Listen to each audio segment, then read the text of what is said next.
கராச்சியை சேர்ந்த மாற்றுத்திறனாளியான இஸ்தியாக் அகமது தனது சக்கர நாற்காலியை மின்சார வாகனமாக மாற்றி தன்னை போன்ற மற்ற மாற்றுத்திறனாளிகளுக்கும் புது உத்வேகத்தை அளித்துள்ளார்.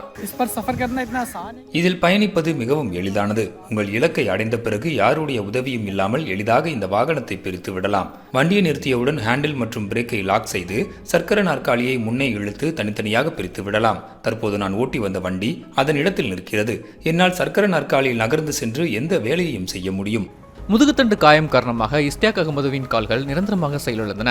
மற்ற மாற்றுத்திறனாளிகளைப் போலவே இவரும் பயணம் செய்யும் போது பல்வேறு சவால்களை எதிர்கொண்டார். எனவே மின்னணு பொறியாளர் முகமது சஜாத்துடன் இணைந்து இஸ்தியாக் அகமது இந்த முச்சக்கர மின்சார வாகனத்தை தயாரித்துள்ளார். இதில் 500 வாட் மோட்டார் பயன்படுத்தப்பட்டுள்ளது. இது மணிக்கு சுமார் 35 கிலோமீட்டர் வேகத்தை வழங்கும். இதன் மூலம் ஒரு மாற்றுத்திறனாளியின் எடையை கூட எளிதாக சுமந்து பயணிக்க முடியும். மாற்றுத்திறனாளிகள் தாங்கள் இழந்த தைரியத்தை மீண்டும் பெற்று அவர்களின் வாழ்க்கையை மேம்படுத்துவதே இஸ்தியாக் அகமதுவின் நோக்கமாக உள்ளது.